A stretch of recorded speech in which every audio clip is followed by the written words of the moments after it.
Welcome to the Nate KG podcast, where I talk with jump ropers of all skill levels with different styles, geographical locations, and fitness goals to answer the simple but all-encompassing question, what is jump rope to you?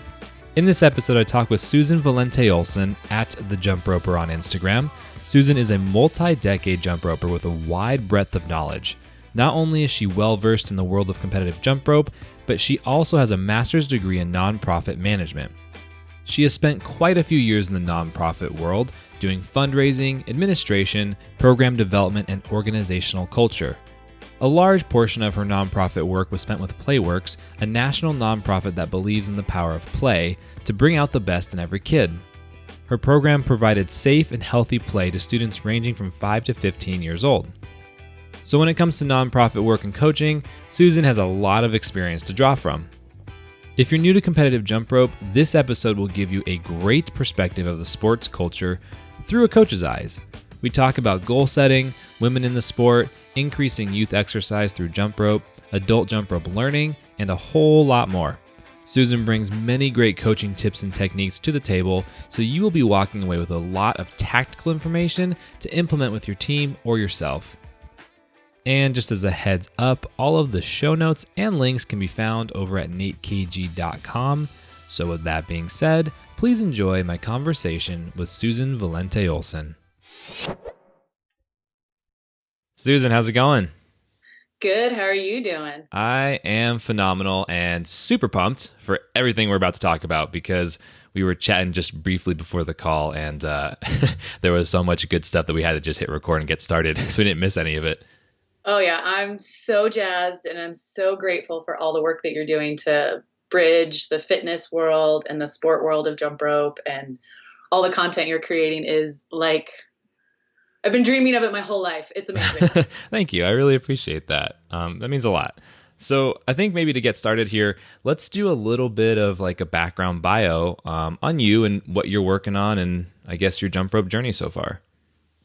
Yeah. So I've been around the sport for a little over 30 years. I started when I was 5 years old, elementary school, after school club, back in Arizona, in Phoenix, and jumped with them for a little while and just kind of continued. Like, I remember being 5, maybe 6, and seeing the high schoolers that were on my team and being like, yeah, I want to jump when I'm in high school. Like, Nice. This is so cool that I want to keep doing it for a long, long time. And as you know, as a jump roper, a lot of times we did jump rope for heart shows. Oh, yeah. I remember that. Yep. 100%. So I always said, I was like, I'm going to jump rope until I'm in a wheelchair or whatever, like, for my life.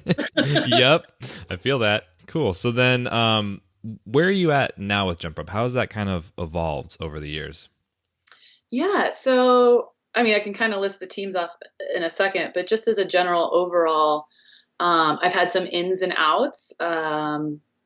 And actually, I think they've been really positive to take a little break from jump rope and kind of see how other sports have been operating and how other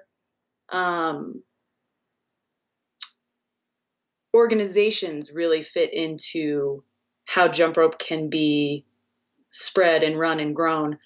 I took some time off when I did my master's degree in nonprofit management. I always thought jump rope was so cool. It provided all these social emotional skills, not only like physically, but mentally, just that grit, resilience to, you make a mistake, you keep trying. There's not a lot of sports that you like constantly at every 5-10 seconds have to, push through and try something where you're going to fail. Yep. And so it fascinated me. So I did my master's in nonprofit management, and part of that program at the end is a capstone where you do a service-oriented field experience. And this is kind of where it's like blown up for me right now and where my brain is at. So during the field experience, I went to East Africa. Whoa, that's really cool. Oh, it was so fantastic. And I knew when I was over there at the time, it was 2013, Mike Fry had just been over there on his fellowship doing on rope. And so I reached out to him again, before our call, we were chatting about, some of the amazing parts of the jump rope community is being able to reach out to people you may have met at a camp or a tournament and reach out to them and say, this is something that I'm doing. And I reached out to Mike and was like, I'm going to be in Arusha, Tanzania. Where are those jump ropers that you were teaching? I would Nice. love to go. Like, we're going to be I think everybody was there with my class like a day early before we did all of our official schoolwork. And I brought like 10, 12 of my classmates with me to go to this playground in Tanzania and meet these kids learning to jump rope. And like that was part of what do they call a mobile school? And so that was the outreach for that NGO, non-governmental organization, that was reaching out to street kids who didn't have homes but needed education. And they were using jump rope as part of the way to kind of pull them into being, going through over education in classes and teaching them things. So jump rope was that thing. And it was just amazing to be halfway across the world speaking the same, jumping language. And so that inspired me to learn about this thing called Sport for Development and Peace. And all your friends across the pond, or our friends across the pond, would probably understand a little bit more about what that means.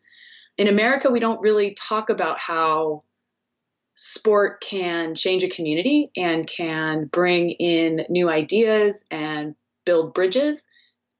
And I think it's fascinating that it really, really can. And I want to pursue jump rope in that fashion. That's really interesting, actually. Yeah. Yeah.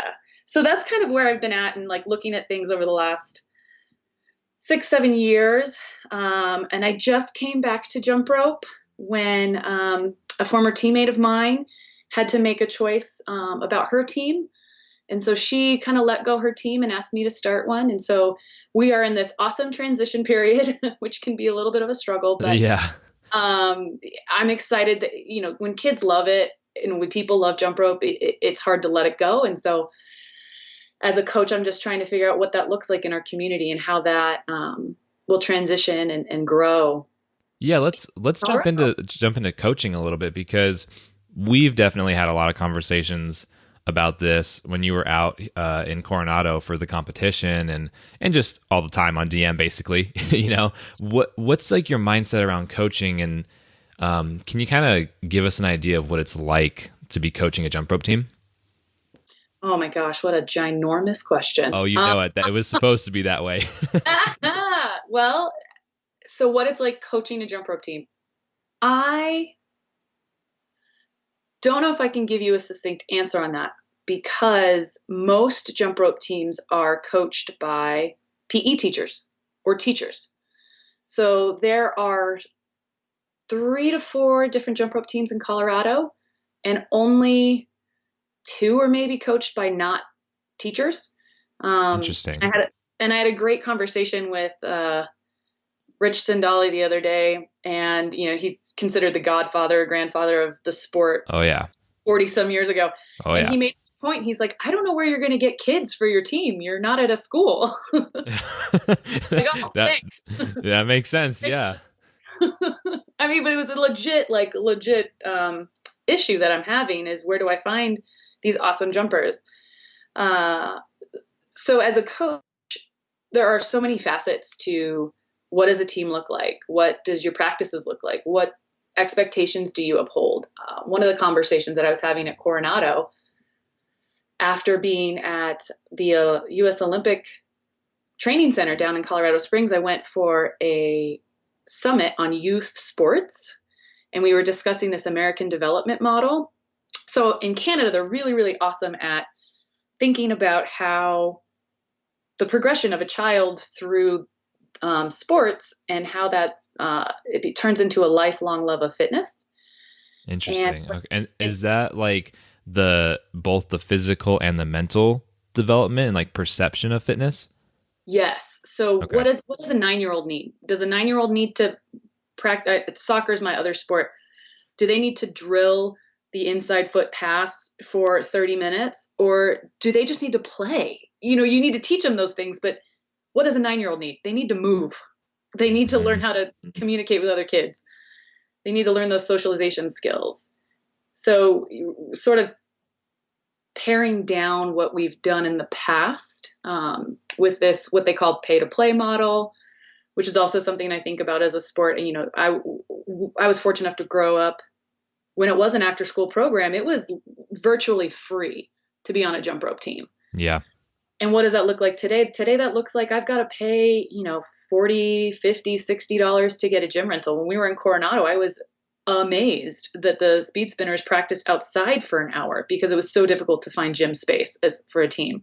Yeah, that can be, well, it's funny. I kind of want to jump in here because I remember, like, for me, when I hit about high school and I think I was going to a local YMCA and there was wood floors, I was blown away. I was like, oh my gosh, I finally have access to wood floors. Because growing up, it was always asphalt on the schoolyard and then like a weird random, so the gym that I practiced at most of the time had those like rubber floor mats, right? But that's not wood floor. Like wood floor is like the holy grail for jump rope, and it makes a lot of sense what you're saying. Like, yeah, it's so difficult to find like a really nice location. Oh, for sure. And that, especially in Colorado, people do so many awesome, cool things. Another part of this American development model that NGOs from all over the country of the United States came in and we're talking about. So USA Hockey is actually the organization that people are modeling the way that they bring in. They have these free programs for little kids where they can kind of try ice hockey out. They also have floor hockey. When I was coaching as a Playworks coach, which is another topic, we did an after school floor hockey. And so these kids in Title I schools who would never really have a chance to try hockey because it's so expensive, USA Hockey, the Avalanche here in Colorado, Kroenke Sports Foundation, they all pitched in and gave my nonprofit a ton of sticks and pucks, goals, all this, and a training. And so that model of just exposing kids to this sport is been, weighing on my brain. And what does that look like? And one of the things that was very huge to me in coaching, specifically for jump rope, is this idea of seasons. Jump rope, typically, I mean, as you can confirm, is like an all year round season. There's not a big break. And for someone who loves soccer and other sports, you want kids to have that opportunity to try those different things. And fitness wise, you understand cross training is very, very valuable. Oh yeah. You have to have that if you want to be an athlete. Yeah. So, in Coronado, I was having this conversation a little bit with you and Mike, and what does a beginner intermediate competition, jump rope competition look like? Does it look like the Coronado Speed Spinner Open? I would argue that it doesn't. I think there needs to be shorter, smaller jump rope competitions that are more entry level, that a kid could jump rope for 6 to 8 weeks in a session and have a mini competition like a swim meet or a track meet. We, I think as a sport, have had trouble doing that. Mm-hmm. I would agree. Yeah. Yeah. So that's something where I'm coming from. And so in my development of my team and what practices look like and what competition looks like, at regionals, I threw all of my kids in an event, and every single one of my double Dutch teams, 4-person double Dutch teams, only one of them actually practiced a routine. The rest of them just kind of made it up on the spot. Oh man. So my number one expectation, I learned so many group management skills from Playworks. It was an amazing experience being a Playworks coach, and I can talk a little bit about that organization in a second, but it gave me expectations for my practices. And the first one was try it on. The second is be respectful and responsible. And the last one's have fun. So in the spirit of trying it on, I asked all the kids to try an event, even if they haven't been to regionals. And it kind of goes against some of the more serious competition vibes that jump ropers have. Mm-hmm. And I think there's that, and this gets into something else I was thinking about earlier was, there's an innate desire for me to be like, no, jump rope is a sport. It's not just something you do to lose weight. That's. Mm-hmm. I think that's really common too for a lot of competitors because that was the mindset we grew up in, And so I love doing in the blending and seeing Instagram with people who are fitness goers, finally seeing this amazing part of jump rope. And so, back to the regionals, all 12 of my jumpers ended up winning first place in freestyle, double Dutch, four person, even if they made it up that day because they just tried it on and they were the only ones in their category. Mm-hmm. So how do you, expose them to those positive vibes of just trying jump rope and getting out there and not having to be perfect? That's also something that's really big in my coaching is learning to reward the effort and not necessarily the outcomes. And I think like that is something that competitors can really look at and model from the fitness jumping community, right? Because that's the mindset. Jumping for fitness is I want to go and have fun and like, yeah, use it to lose weight and like whatever other, social aspect. There's so much to it besides just competing. I think that's something that, we can learn from that community, that, sub niche community within our bigger community, that we can apply, like you're saying, to like the youth and really everyone. Oh yeah. It has been fantastic to see online, people and actually even for me as an older jumper, I can't physically be at multiple workshops every weekend. I went to one in Right. October and there was one in February in California. So being online and watching someone do a trick, I watched Emma on Instagram doing like a backwards AS weave. Mm-hmm. And I was Yep. just like, what is happening? This looks amazing. I have to try this. And it inspires me to go back and try things, even things that I know I could do, but I just forgot. Yep. And so, 100%. I agree with that. right. And I know Emma's a competitor, but I'm sure you have seen Carly do something or Sunny do something or Mm-hmm. other fitness people. Jimmy, every once in a while, I'm like, dang. Yeah, yeah. Jim's crushing it, man. He's got mad hops. Like he's up in the air. That guy's like in outer space floating.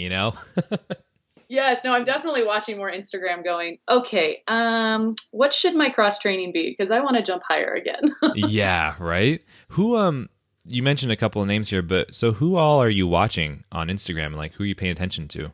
I think Emma, it's funny. I think she and I actually jumped together at the October workshop that I was at. And so now that I finally made that connection, because I was looking through some videos I made when I was there, and I'm like, okay, I really got to watch this gal. She's awesome. But yeah, Carly and Sunny, and then, all the stuff that you're throwing up.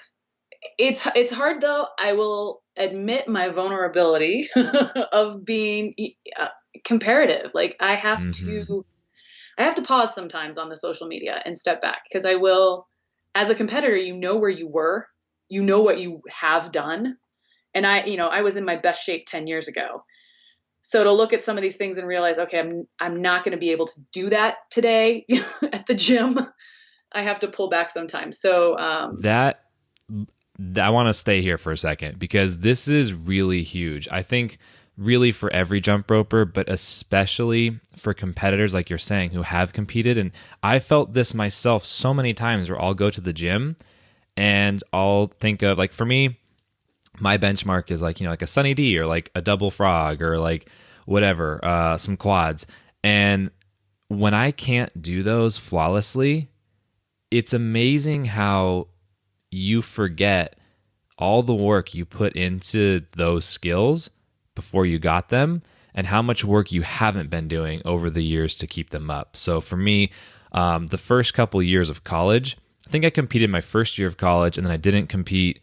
Well, I haven't competed since then, but they'll be real about that. But I didn't really jump much the majority of college. And then after I left, I started to pick it up a lot more. And when I did pick it up, I was really, in all honesty, I was really frustrated by how much I couldn't do. And I'm like, what the heck? Like, I used to be able to do such cool stuff. And like, I would look back at old videos that I made and I'd be like, man, like, I wish I could still do this. And it's really important to remember that we put in a lot of work to get there. And when you are not putting in the work over time, your skills will diminish, which is not necessarily bad, but you can get back up to that level with work. You know what I mean? And that's, at the time of recording this, I've been about 2 weeks into retraining speed. And just putting those numbers down and like actually giving yourself a system to follow and accountability, you start to see that increase. And then it sparks your brain of like, oh, that's right. Like I got to put in work here. And when you do, you start to make those gains. And I think that going into these workouts, instead of thinking I need to be back there, that same skill level I was then, and switching that to, I just need to do the best I can do today and get 1% better and then stay consistent over time. I think that's a nice way to go about it, you know? Oh, totally, 100%. And I love listening to the podcast and seeing all the Instagram folks that are jump rope fitness people too. The book Spark that Sunny mentioned and you all have talked about.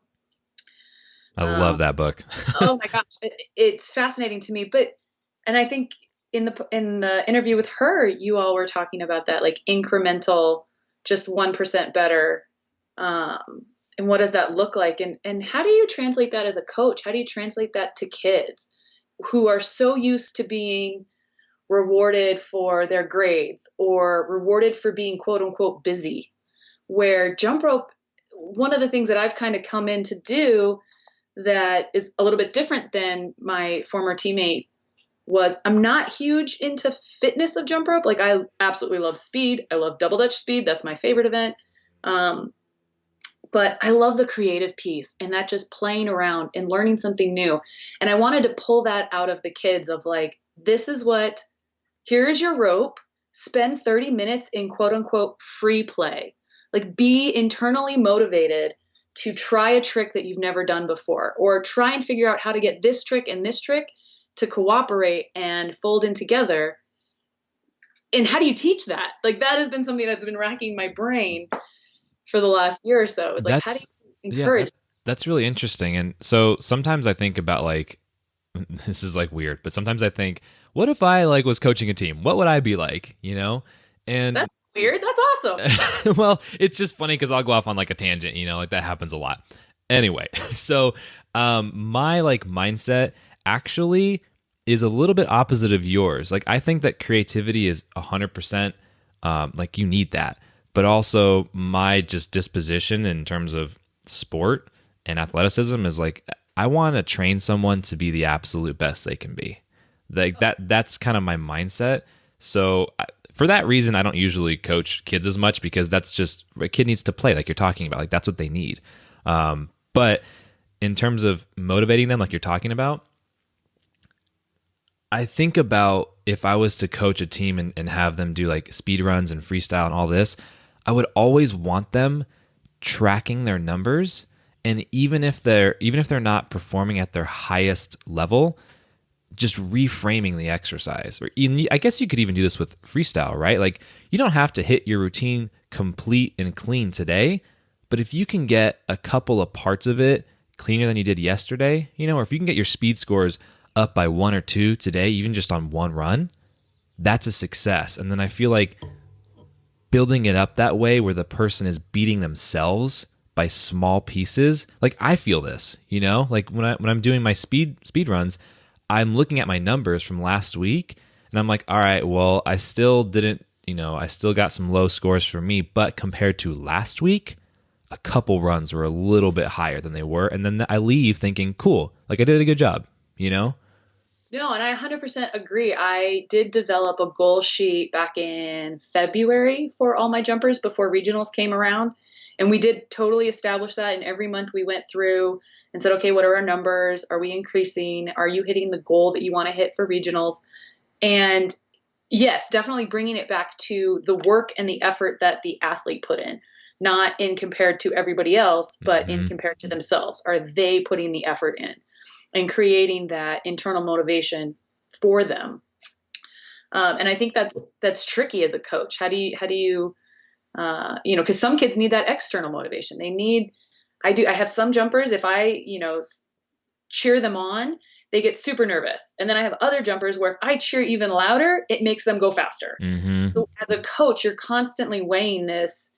I know what I'm comfortable doing as a coach, but I want to make sure that I'm doing what's comfortable for the athlete as well. What does that goal sheet look like? I'm really curious, like the exact details of that. I know I have, if you know off the top of your head. Yeah, and this was like a first trial run. I've reached out to, I'm kind of dipping into another conversation that we wanted to have about how to be a coach and what support I think new coaches need. Is I've reached out to some coaches that have been around for a while and tried to pull some information of what works for them. And I don't know if I got a goal sheet from anyone. So I kind of created my own, and it's a first trial. So I started with like every single event for the tournament. And then, so like 30-second speed. And then I had about 4 different columns. And one was, what did you get today?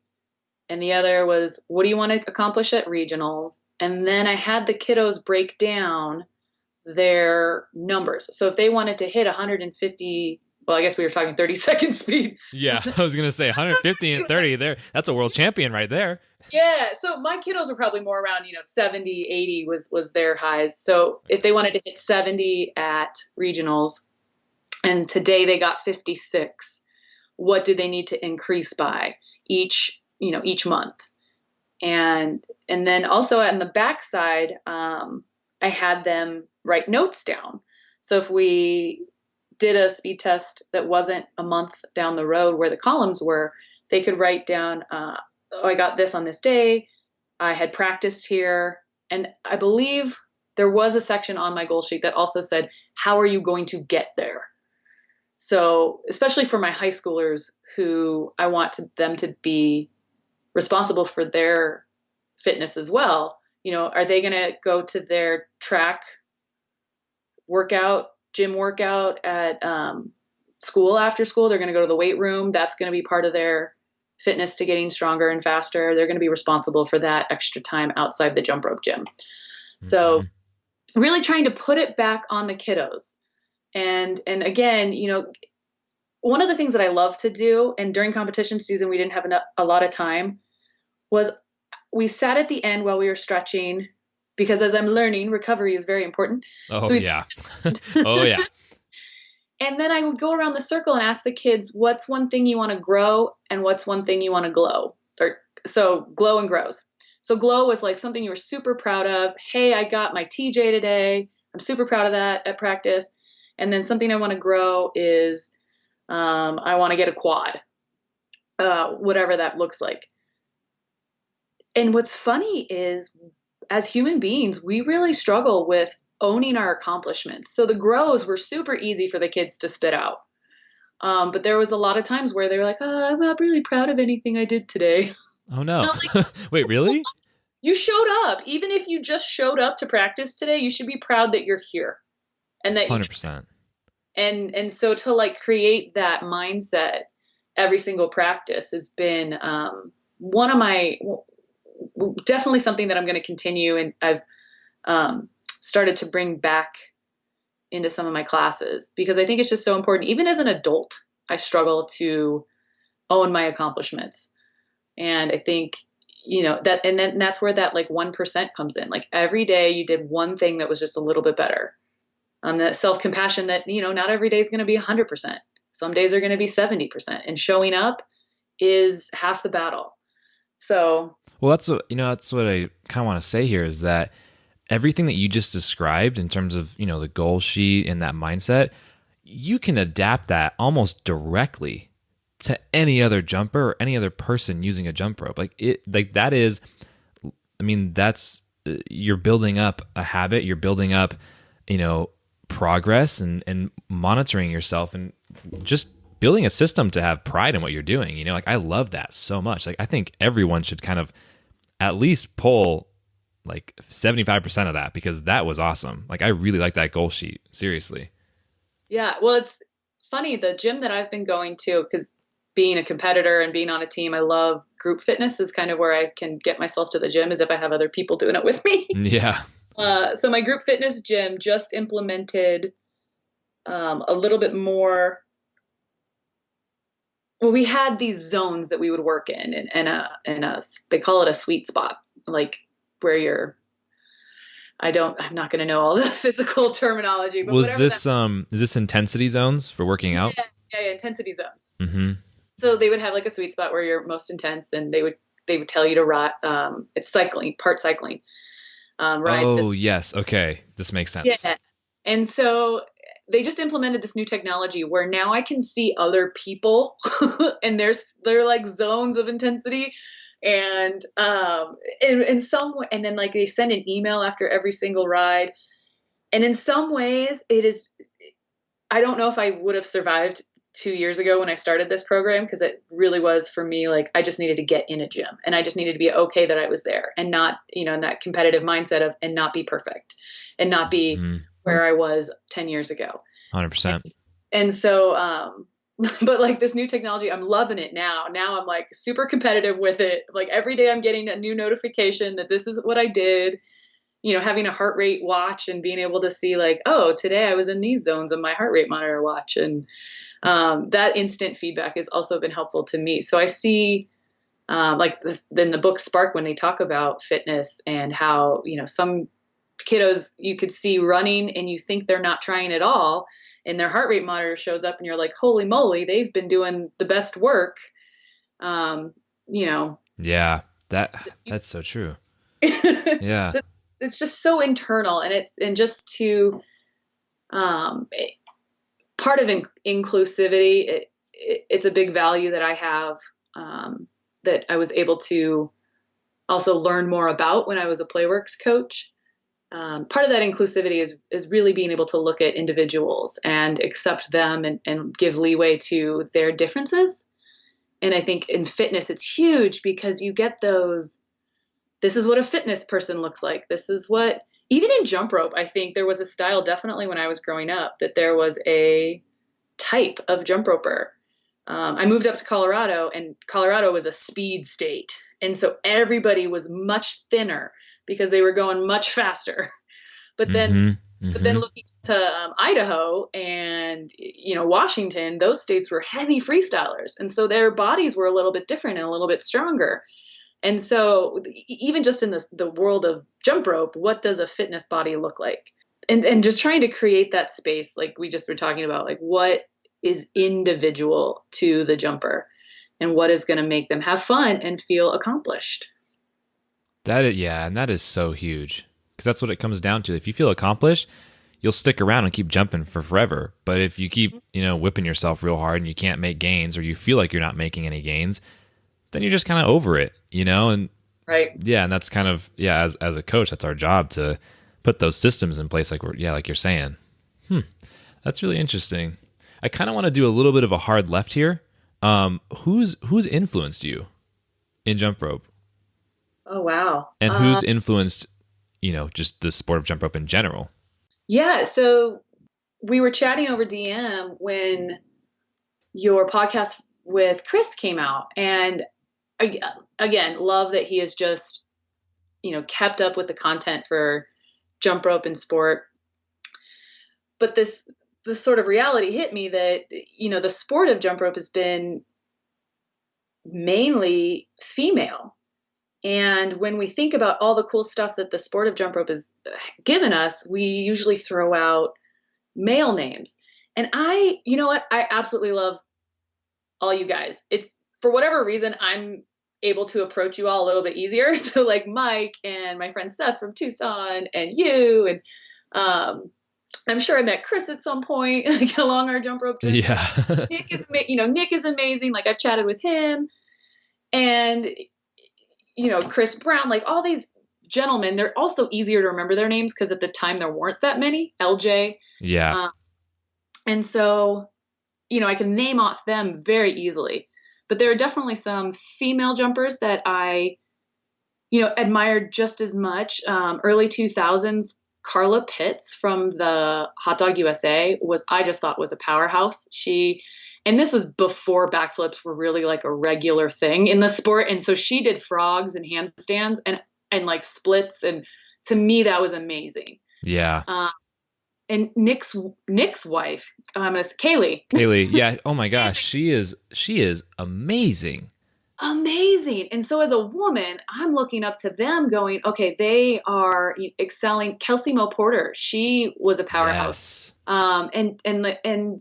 But not just because they're round off back tucks or whatever, like their finesse, like in combination with their power is what is just so beautiful to me about the way that they jump. And that has always been, and I don't have a gymnastics background. So for me, it was always kind of a struggle of like, how do I get this strong? How do I learn? Yeah. Well, I was gonna say their styles are very similar to gymnastics in that, like, take for example a gymnastics floor routine.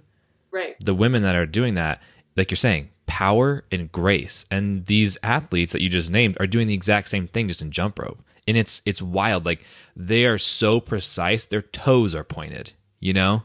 Oh yeah, it's amazing. And there are lots of gentlemen that are the same. Like Lee Rising is very fluid, and I'm sure, gosh, other guys that I've watched before that have done amazing work. But yeah, so this idea that there are a lot of women who have powered this sport for the last 40 years, and what does that look like when it comes to promoting the sport? Just on a quick side note, and also talking about, that consistency of working out. One of my former teammates, Lindsay Wallace, she's a coach down in Colorado Springs. We were at regionals and she was powering out like a minute speed like it was 10 years ago. Oh, wow. That's impressive. Okay, so if I just keep jumping speed, maybe I can go back. And she was my gauge back in high school. Like, I wanted to be as fast as her. And so finding that like one person who was just a little bit better than you, that's going to push you to excel. Mm-hmm. That was something that was always on my mind. Speed was the closest, like the best thing. Sorry, the event that I think I was the best at. But freestyle was always that thing I wanted to get better at. And so watching those women was amazing. Also, Melinda, right? My coach, Melinda Everett, I remember being at competition and she would still compete while she was coaching. And I remember it so vividly. Like, she made it to Grand Nationals a bunch of times. And I remember her coming up, I think it was probably 2014, 2013. I don't know. I might have the year wrong. I probably have the year wrong there. But point is, she made it to Grands. And I remember her coming up to the team like, I don't know, like, should I throw a back tuck? Like, I don't know if I'm feeling it. I'm like, are you kidding me? Like, you're still coaching the team and you're going to throw a back tuck in your singles routine? Like, that's awesome.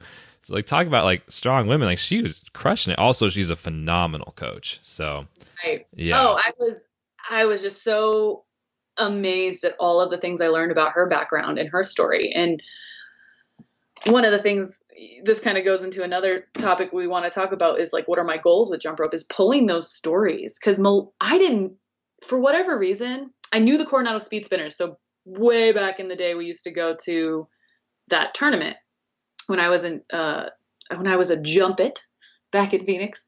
Oh, no, and that was your team? that was my first team, the jumpets. And so we would travel and hang out, and I love those like open tournaments where we all got to hang out and go to the beach. But I feel bad. I didn't remember Melinda at that time.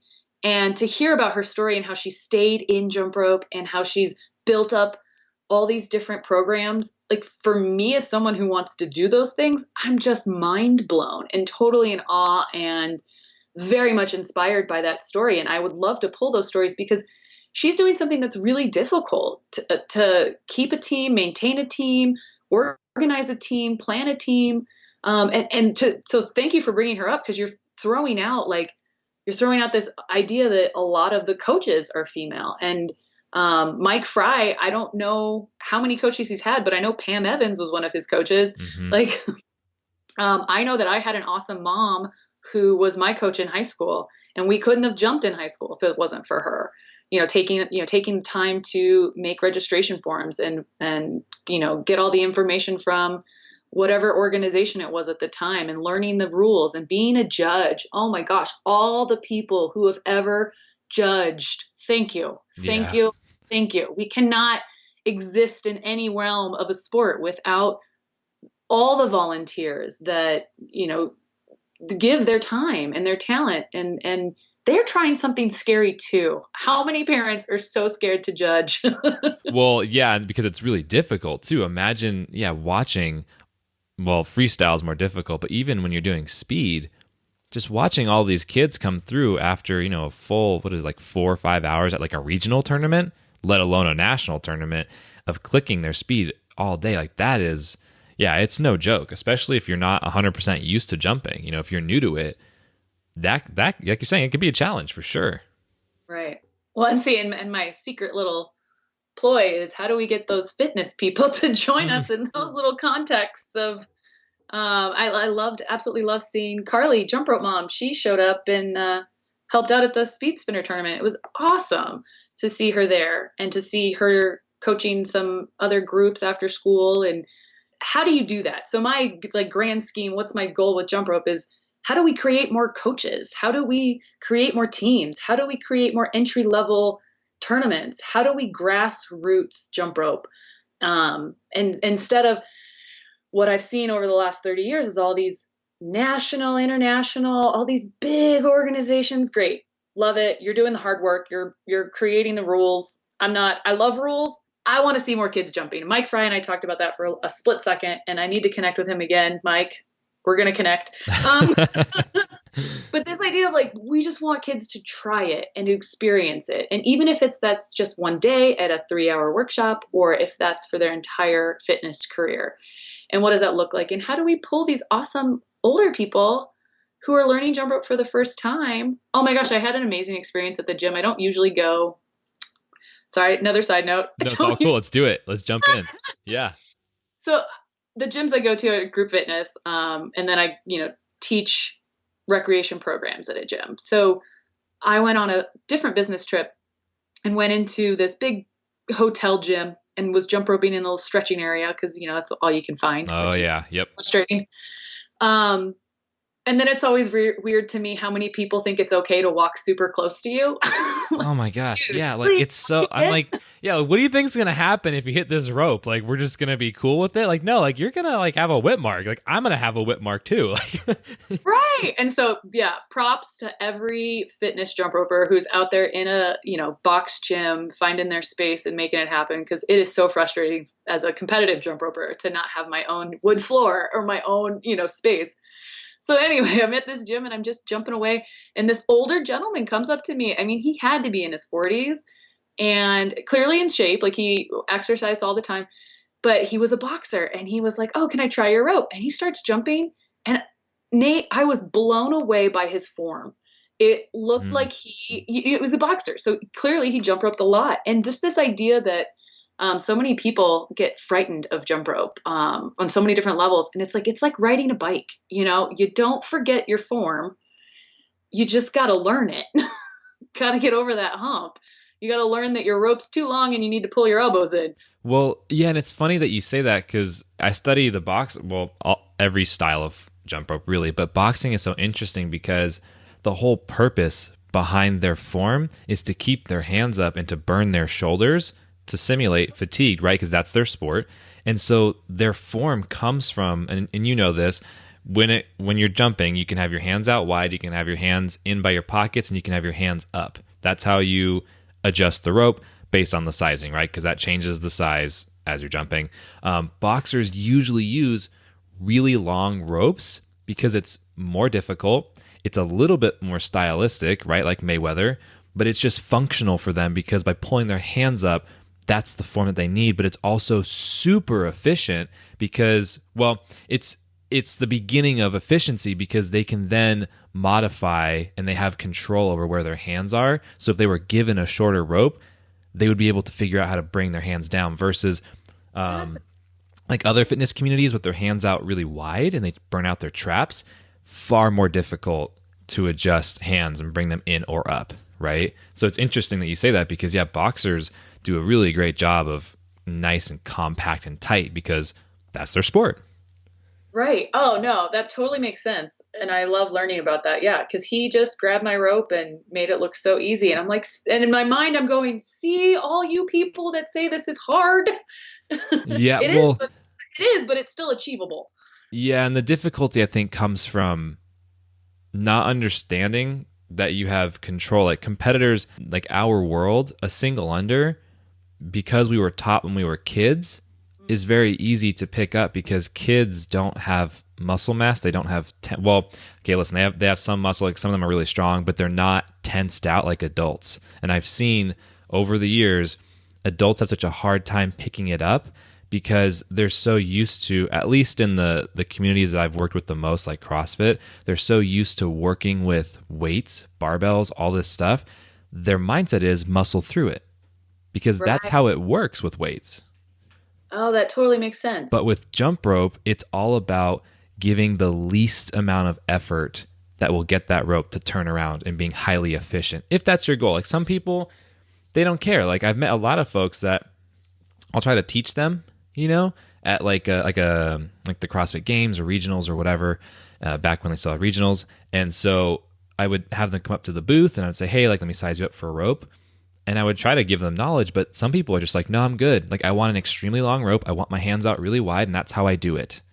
And for some people that works if that's your mindset. But yeah, it can be very difficult for adults to pick up things like singles, doubles, crosses and stuff, because when you're a child, you're just like little Gumby. You know what I mean? Like you're just a little noodle and everything works. And so there's no resistance really. And it's been very interesting to watch the difference because that awareness isn't always there, And I could go at length in terms of like adults that pick up speed ropes and try to learn and why that's just like, that doesn't work. But anyway, that's kind of like a little side tangent. No, I love it. This is the things that I need to learn. Yeah. I mean, there's so much. This is where I spend a large majority of my days is thinking about all the different sub styles of jump rope and how to adapt teaching and coaching and what makes sense to each of these, Right. And I'm all about like, and you bring up a good point, and, I'm reflecting on how I'm not feeling very inclusive when I hear some of these fitness things, because I just love jump rope so much. And what I love about it is the freestyle and the fun of it. And so I really appreciate your viewpoint and the reminder of like, some people just want to jump the way that they want to jump, and just to let that be and to be okay with it. Cause like Mike was saying, just wanting everybody to try it. Yeah. And I think it comes down to also understanding the mindset going into it. Some folks that are getting into fitness for the first time, they just need the bare minimum that will more or less get them started and is good enough. Some people want to grow and they should be starting with form that will carry over throughout all of their skills, And yeah, it's interesting. And I think it would be good for competitors to kind of take some time and understand, like, you don't have to jump rope and try to be a competitor. Right. I look at it kind of like, Mike and I have talked about this so much, like the NBA, right? Like most people, they do not need to go be in the NBA, and they don't need to try to be a peak level athlete. But if they're kicking it, having some fun, shooting hoops with some friends, it's awesome. They don't have to have the best of the best. I mean, my personal philosophy is that they should at least in jump rope be taught fundamental, principles that apply to everything, just in case they get inspired, which they usually do. You know what I mean? But it's just, yeah, competitors, I think, could take some time to understand that difference and how the general fitness community. I mean, I don't like calling it that because it's just like, we're just people, you know what I mean? Like general fitness is kind of like the name that I used to kind of categorize that, but literally people who just want to jump, like you don't have to be Zach Strum or Kaylee, or Tori or Luke Boone or any of these people. You just got to go have fun. Holy crap. Sorry. It's like, how did I miss Tori when I was listing off all those awesome influencers? Yeah, right. Well, Tori is a monster. She's incredible. Holy smokes. Yeah. No, and I love that. And as you were speaking, I was thinking about, I challenged myself to go to this other group fitness, and part of it is cycling, which was not my thing, and yoga, which is not really my thing. And there's so many times where my instructors are like, if you're hitting your edge, that's good. If you're falling over, that means you're doing, you're trying. And that idea of like, oh man, this sucks. I suck at this. I have to remember that there are people when they pick up a jump rope, that's how they feel. And that is a legit feeling for anybody that's trying anything new. And how do you, as a coach, how do you encourage people to push through and just, praise them for giving it a shot? We are such a perfectionist society that it's one of the reasons why I like jump rope, because like innately you just fail. Yeah. And it's funny you say that, because a lot of times when I'm coaching, I usually talk and coach people through DM, and it's usually Not necessarily competitors, usually general fitness community, but I have so much respect for these people that are doing that and reminding them too, like, because they're looking at people like, Zach and Tori and all those people. They see these videos like, what are they even doing? But they still show up to the gym. They still try. They still put in the effort. But I still have to give them a little bit of a reminder like, hey, you're supposed to show up and have terrible practices sometimes, because that's literally the process. And those people that you're watching did the same thing. And you and I know, because we've been in the gym, we have spent hours and hours and hours not getting a single trick. Yep. And it's frustrating, but that's kind of the beauty of it, right? Like if you can get that 1% better, you're making gains slowly. Yeah, that self-compassion can be really hard too to recognize. Yeah, I think it comes down to context, right? Like just remembering where you've been, what you've done up to this point, and how that all kind of meshes together. This is so good. I could talk about this stuff for hours and hours and hours, and probably even weeks, probably even years. Already has been years. There you go. Exactly. Like every time you get in a room with a jump roper, you're like, what? Yes. Yep. Exactly. I think that probably now I've absolutely been loving this, and thank you so much. I think probably this is a good spot to hit that famous last question. What is jump rope to you? Jump rope to me is community. It's people that we meet and share a common goal, love, language, just the people I get to be around and learn from. Man, that's perfect. I really like that. It's so true. Like that is what brings everyone into the sport. And what I see this multiple times a day. Like this community is so special because there is no intense judgment. There's no negativity. It's just everyone is here to help everyone. For sure. That is the most beautiful thing about the sport. And Chris touched on it too, is how we just love to hang out at workshops and teach each other things. And the invention of social media has blown my mind that we're connecting on these instant levels where 20 years ago you had to travel to learn a new trick. Mm-hmm. There was so much grunt work. Yeah. Where now it's fascinating that a community can be built online and can be built through DMs and through Skype and through all these amazing conversations. Yeah. Like this one. Thank you. Yeah. Well, thank you. Yeah. Wow. Well, man, that is just so fulfilling. I feel like I'm still as soon as we're done here, I'm like, oh, there's 20 more questions I want to keep discussing. So probably at some point we're going to have to do I feel like I have to do a second round with everyone. You know what I mean? Like it's just the conversations are so darn good. Well, and there's so many different areas and niches. Like I'm in the coaching space and you've got people in the fitness space, and it's awesome that this one thing, literal one jump rope can span continents, languages, cultures. That's what fascinates me. And so I know that I'm going to keep growing from all the content that you're creating and all the different people who are coming into the community. And I hope that in a year I have 20 other ideas that we can ramble on about. Mm-hmm. Oh, and we will. I can guarantee it. Awesome. Well, yeah, thank you so much for being on. This has been, I really appreciate you taking the time to chat about all this. And it's been so good. We will definitely catch up. We will definitely have a second round too, for sure. And yeah, I'll be linking up all the show notes, and all these names that we dropped in this conversation will be on the website, nakg.com, in the show notes. So yeah, thank you so much for being on, and we'll definitely be catching up soon. All right. Thanks for having me.